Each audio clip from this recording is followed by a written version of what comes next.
3 di Aceh mengunjungi ke kantor Samsat Aceh Barat, UPTD wilayah 12. Dari masalah kendala yang terjadi dalam transaksi pembayaran pajak dan retribusi untuk BPKB atau untuk biaya balik nama atau SNK, ya.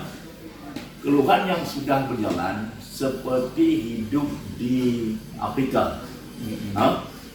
Mereka bayar pajak pakai uang cash, uang konvensional.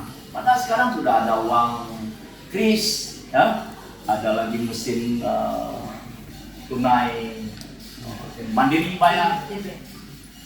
Yang solan ini kan Satuan Kerja Pemuda Aceh, BPKA.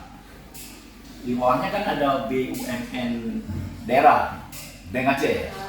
Bank Aceh nggak mampu menjangkau sampai ke Samsat. Sekarang pasarnya ada di Samsat. Transaksi, bayangkan Sulawesi Aceh ada Samsat. Mestinya di Samsat kan harus ada, apakah dia ATM atau mesin bayar atau ada kris. Ini dengan Bapak PLT Samsat Aceh Barat. Bagaimana komentar Bapak kendala Bank Aceh tidak bisa kerjasama dengan kita? Terima kasih Pak. Jadi selama ini kita sudah komunikasi dengan beberapa pihak, kerjasama dengan lintas sektoral terkait salah satunya dengan Bank Aceh. Untuk saat ini di seluruh Samsat Aceh di wilayah Aceh sudah ada beberapa ATM, ya. fasilitas ATM. ATM Bank apa? ATM Bank Aceh. Kemudian di beberapa Samsat ada juga yang belum, termasuk di Aceh Barat. Kami sudah coba koordinasi dengan pihak cabang Aceh Barat, cabang Aceh Barat.